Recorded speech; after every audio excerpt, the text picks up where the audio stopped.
Hello, dear students. I am Mrs. R. Anand and welcome to the English class of Standard 10th. Today we will study Unit 2.4, An Epitome of Courage, Part 1. But before that, answer my question. Who is a handicapped person? A person having a physical or mental disability or has some condition that markedly restricts his or her ability to function physically, mentally or socially is a handicapped person. हम किसको handicap person बुलाते हैं? जिनमें कुछ weaknesses होती है, physical weakness होती है, कुछ मेंटल वीकनेस होती है, उनको हम अपाहिज या फिर हैंडीकैप पर्सन बुलाते हैं। बच्चों, आपने अपने नेबरहुड में या अपने समाज में, अपने सोसाइटी में देखा होगा, हमको बहुत सारे लोग ऐसे दिखाई पड़ते हैं। पर इसके साथ साथ एक स्ट्रेंज ट्रुथ भी है। What is that strange truth? Handicapped are those who refuse to take up challenges even with all their senses and physiology in perfect condition. वो लोग हैंडीकैप नहीं है जिनके हाथ नहीं है, पैर नहीं है, but who are handicap people? They are those who refuse to take up challenges, जो अपने जीवन में चुनौतियों को अस्वीकार करते हैं, चुनौतियों का सामना नहीं करना चाहते हैं। उनके सारे सेंसेस, सारे संवेदना, सारी योग्यता होने के बावजूद भी, उनकी सारी शरीर विज्ञान की रचना ठीक होने के बावजूद भी वो क्या नहीं करना चाहते? मेहनत नहीं करना चाहते, चुनौतियों का सामना नहीं करना चाहते। वो लोग अपाहिज हैं। ये एक बड़ी बात है जो स्ट्रेंज ट्रूथ बन के हमारे सामने आई है। Let's have some chit chat. Let's discuss the about truth. What it means is that we should not consider those with physical disabilities as people who are handicapped. Those who are physically fine yet do not have it in them to take up challenges or work hard in their lives are the ones who are truly handicapped. जिस तरीके से हमने पहले भी discuss किया है, अपाहिज वो हैं जो सब कुछ नॉर्मल होने के बावजूद भी अपने जीवन में चुनौतियों का सामना नहीं करना चाहते, मेहनत नहीं करना चाहते। But then people who are really suffering from this disabilities, उनके लिए हम कर रहे हैं। How can we encourage such people to change and become confident? Let's discuss at least 4 to 5 ways we can do the above. Firstly, we should treat everyone with respect that they deserve. With respect comes the confidence to communicate and do things. Second is, we can motivate them by telling success stories of others similar to them and what can be achieved with hard work. Third, we can show them the merits of a never give up attitude.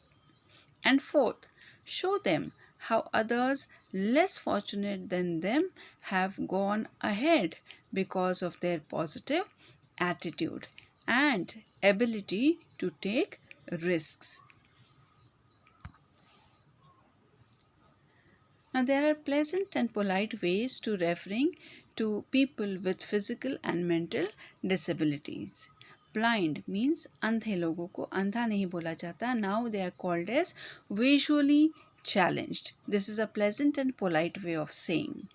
Deaf, बहरे लोगों को बहरा नहीं बोला जाता. They are called as hearing impaired.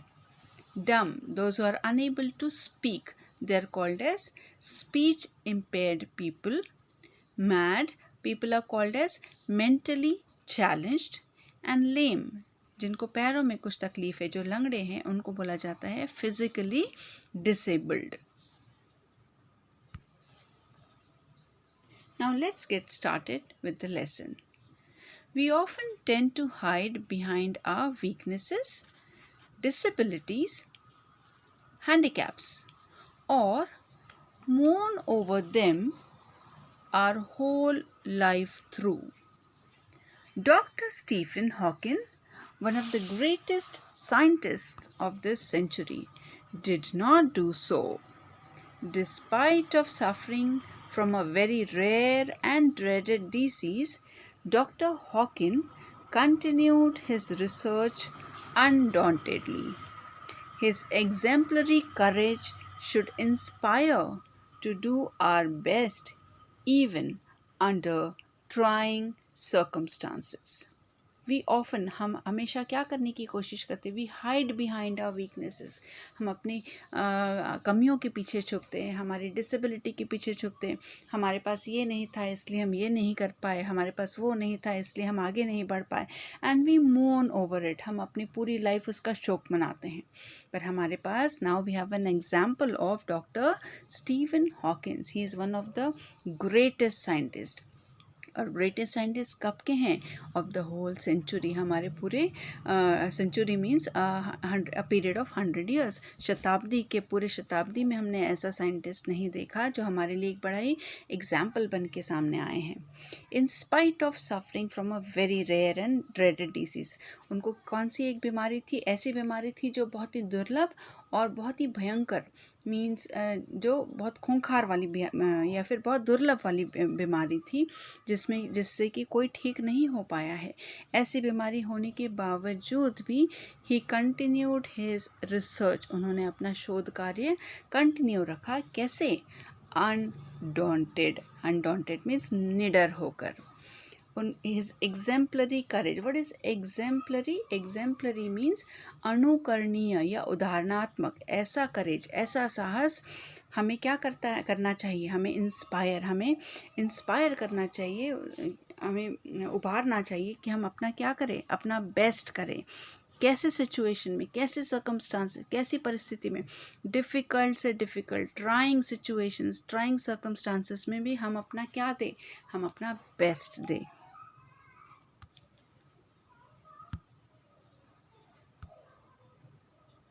Exactly 300 years after the death of the great scientist Galileo, Dr. Stephen Hawking was born in Oxford, London on the 8th of January 1942. How many years after the death of the great scientist Galileo? Exactly 300 years. Exactly 300 साल बाद जो great scientist हुए हैं Galileo, जिन्होंने telescope का discovery किया था, वो उनके 300 साल बाद कौन पैदा हुआ? Doctor Stephen Hawkins. And where was he born? In Oxford, London. On which day?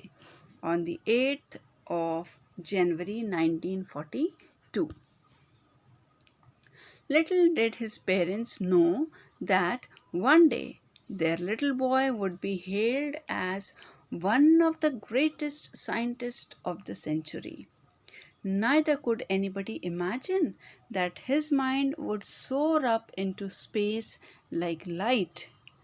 More importantly, none could predict that he would be the very epitome of courage.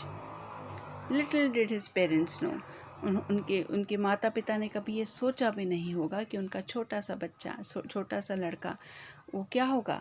ये एक पूरे ग्रेटेस्ट साइंटिस्ट के बीच में गिना जाएगा, या बड़े ही उसे अभिवादन मिलेंगे, उसे सैल्यूट किया जाएगा, उसे ग्रीट किया जाएगा as one of the greatest scientist. ये किसी ने इमेजिन भी नहीं किया था कि इनका दिमाग, इनका माइंड कहाँ तक ऊंचा उठेगा. वुड सोर मीन्स ऊंचा उठना. कहाँ तक? इन लोग इमेजिन करते हैं तो आसमान तक, पर ये आसमान से ऊपर स्पेस तक वो पहुंच गए. उनका दिमाग कैसे सोर अप हुआ? स्पेस तक. लाइक लाइट दूर तक पहुंच जाती है, उस प्रकार से उनका दिमाग भी स्पेस तक पहुंच गया. मोर इम्पॉर्टेंटली, इससे भी ज़्यादा इम्पॉर्टेंट, नन कुड प्रेडिक्ट. किसी ने ये कभी सपने में भी नहीं सोचा था कि वो क्या बन जाएंगे एक दिन. He would become the very epitome of courage. वो ऐसा प्रतीक बन जाएंगे, वो ऐसे सिंबल बन जाएंगे साहस के, करेज के. करेज is a wonderful thing. It is that quality which makes people not lose heart when faced with great calamity. It would not be an exaggeration to say that Dr. Stephen Hawking, a living legend of cosmology, is the very personification of courage and hope. Courage, साहस, हम में हर एक में होता है, किसी में ज़्यादा किसी में कम. इट्स अ वंडरफुल क्वालिटी, हमारा गुण है ये, है ना. एंड दिस क्वालिटी, यही गुण हमें हताश होने से बचाता है. It makes people not to lose heart. जब हम डिफ़िकल्ट सिचुएशन से जाते हैं, या great calamity. What is great calamity? हमारे जीवन में जो विपत्तियाँ आती हैं या जो मुश्किल दौर आता है, उसमें से खोने से बचाता है. उसमें हम डूबते नहीं, उसमें से निकल आते हैं बिकॉज ऑफ द करेज. और it would not be an exaggeration, ये अतिशोक्ति नहीं होगी अगर हम कहें कि doctor Stephen is a living legend. वो क्या बन गए? एक लिविंग लेजेंड बन गए. लेजेंड मीन्स ख्याति प्राप्त व्यक्ति. किस फील्ड में? ब्रह्मांड के विज्ञान में, कॉस्मोलॉजी में, है ना. And is a very personification, वो एक आदर्श बन गए. किस चीज़ का आदर्श बन गए? करेज एंड होप, साहस और आशा. Except his mind, his whole body is bound to a wheelchair, thanks to a cruel quirk of fate. Yet, he is one of the greatest scientists of this century. Except his mind, उनका दिमाग छोड़कर उनकी पूरी body is bound to a wheelchair. किस में फंसी हुई, किस में अटकी हुई है? व्हील चेयर में, है ना. But still, thanks to the cruel quirk of fate. ये क्यों हुआ? एक भाग्य का विचित्र मोड़ था, जिसके वजह से उन्हें ये डिसीज़ हुआ, और इस डिसीज़ के कारण उनकी पूरी body got bound to a wheelchair. लेकिन उनका दिमाग कैसा था? The mind was free. And yet he is one of the greatest scientist of this century. लेकिन फिर भी वो क्या बने? एक महान साइंटिस्ट बने पूरे शताब्दी के.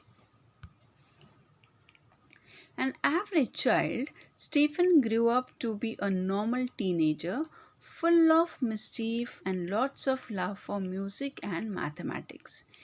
Even though his father wanted him to study medicine, he was bent on studying mathematics.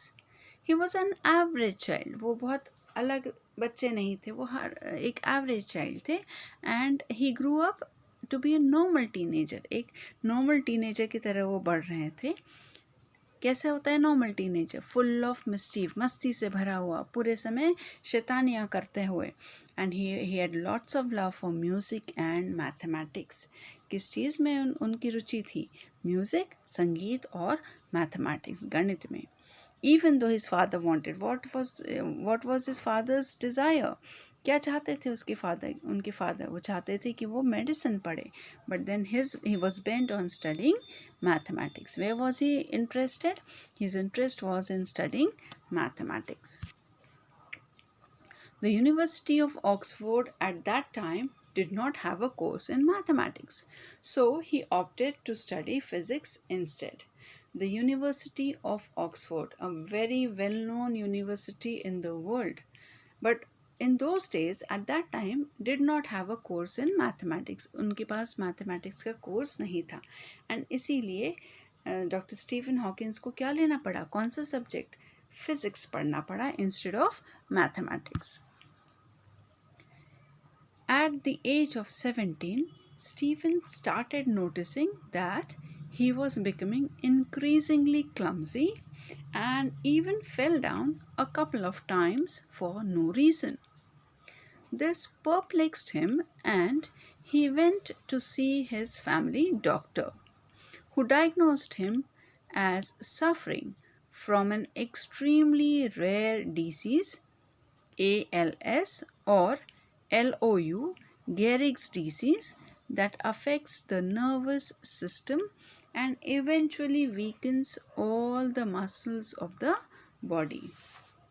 At the age of 17, when he was a teenager, he started noticing, उन्होंने ये देखना शुरू किया कि वो क्या हो रहे हैं. He has started become increasingly clumsy. Clumsy means very awkward.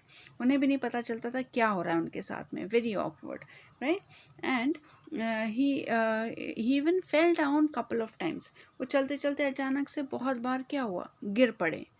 Without any reason, with no reason, है ना. बट स्टिल चलते चलते अचानक से गिर पड़ते थे. This perplexed him. He got confused. It was a very difficult time for him, and that is why he went to the family doctor. And that family doctor diagnosed him with an extremely rare disease. उनका diagnosis क्या हुआ कि उन्हें क्या है, एक बड़े ही दुर्लभ ऐसी बीमारी है. रेयर मीन्स दुर्लभ, जो बहुत कम लोगों को होती है. And the name of the disease was ALS, amyotrophic lateral sclerosis, जिसका और भी नाम है LOU गेरिग्स डिसीज. और इसमें what is affected in this disease?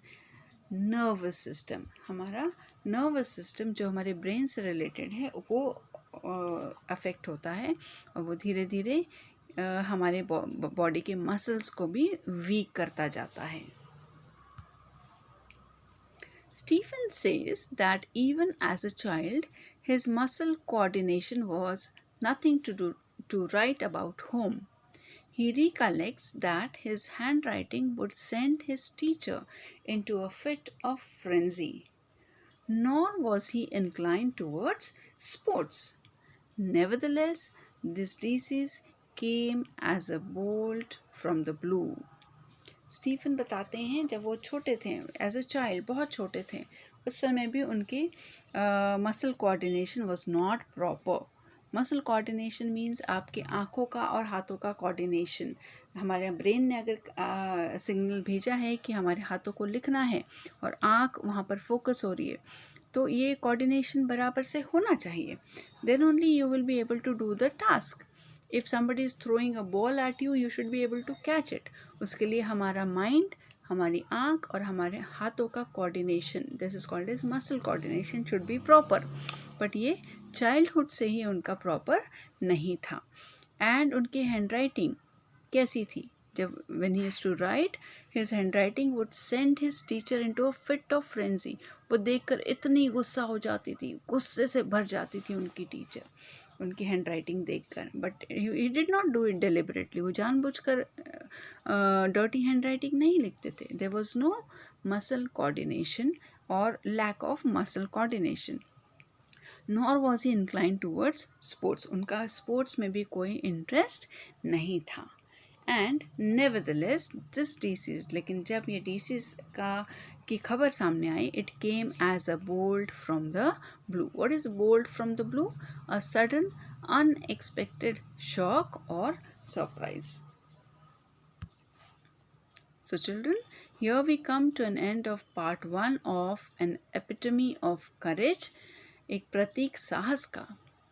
We have come across lots of new words and let's go through them and their meanings. Mourn. Mourn means feel sorry for या शोक करना. Exemplary. Worth of imitation or admirable. That is अनुकरणीय या उदाहरणात्मक. Hailed means acclaimed, means to salute or to greet. Epitome, a very fine example of something. Pratik या एक symbol. Clumsy means awkward or incompetent. You can also call it as unskillful. Perplexed, full of difficulty या confused. Fit of frenzy, great annoyance or a rage, गुस्से के लायक. A bolt from the blue, a sudden unexpected shock or surprise. So children, I hope you have understood the first part of an epitome of courage, which is unit 2.4. I am giving you an assignment in which the first question is guess the meanings of.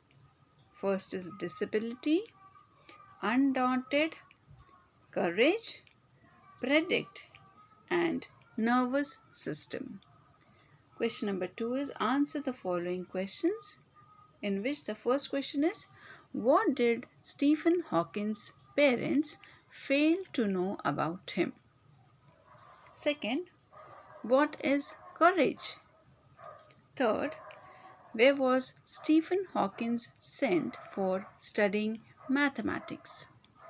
Fourth, what happened when he was 17? And lastly, the fifth one, what did the family doctor diagnose? So, children, read the taught portion, learn the new words and their meaning, and solve the assignment in your register and study. Thank you, and God bless you.